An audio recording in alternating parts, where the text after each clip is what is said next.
หน้าที่กองบัญชาการปกสเมืองปทุมพรแขวงจำปาสักได้จับตัวเป้าหมายลักทรัพย์ของพลเมืองได้3 คนมาดำเนินคดี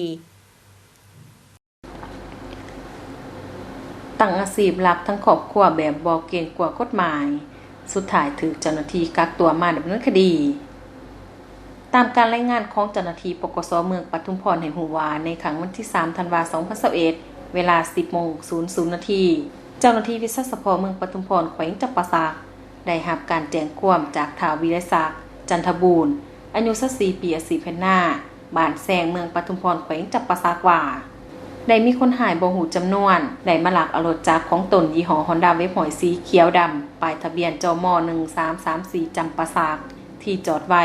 อยู่ร้านอาหารแห่งหนึ่งอยู่เขตบ้านนาคามเมืองปทุมพรแขวงจำปาสักดังนั้นเจ้าหน้าที่วิศวสพจึงได้ลงกวดการเคลื่อนไหวเก็บกำข้อมูลจึงหูว่ามีคนหายมาพักอยู่บ้านพักแห่งหนึ่ง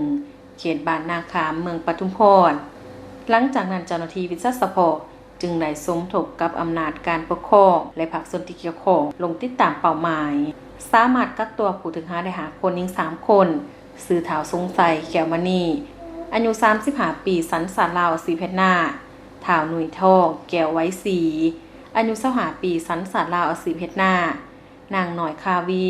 คำดีพูดสวัสดิ์อายุ32 ปีสัญชาติลาวสีเพชรหน้านางปัดคำดีพูดสวัสดิ์อายุ18 ปีสัญชาติลาวสีเพชรหน้านางรุ่นนี้คำดีพูดสวัสดิ์อายุ20 ปีสัญชาติลาวสีเพชรหน้าทั้ง5 คนเมนอยู่บ้านสะเพาทองเมืองสามัคคีไซแขวงอัตตปือต่อมาได้ขยายผลสอบหาผู้ร่วมกระบวนการ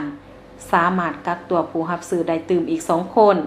สื่อข่าวสมศรีไซปัญญาอายุ19 ปีสัญชาติลาวอาชีพกรรมกร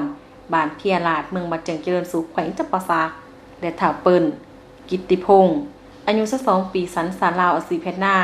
บ้านพลทองเมืองพลทองแขวงจำปาสักผ่านการสืบสวนสอบสวนของเจ้าหน้าที่วิศวสพพวกเกี่ยวได้รับสารภาพว่าผ่านมาในระยะ2 เดือนแต่เดือนพฤศจิกายนเดือนธันวาคมปี2021พวกเกี่ยวแม่นได้เคลื่อนไหวลักทรัพย์ถึง9 ครั้งซึ่งเป้าหมายแม่นลักเอารถจักร Honda Wave หอยได้จำนวน9 คันแล้วไปขายเอาเงินได้จำนวน4,500,000 กว่ากีบส่วนเงินที่พวกเกี่ยวได้มาแม่นได้แบ่งกันใส่จนหมดปัจจุบันสำหรับเครื่องของกลางประเภทรถจักรเจ้าหน้าที่สามารถเก็บกู้คืนได้จำนวน7 คันจนมาถึงวันที่18 ธันวาคม 2021เวลา 12:00 น.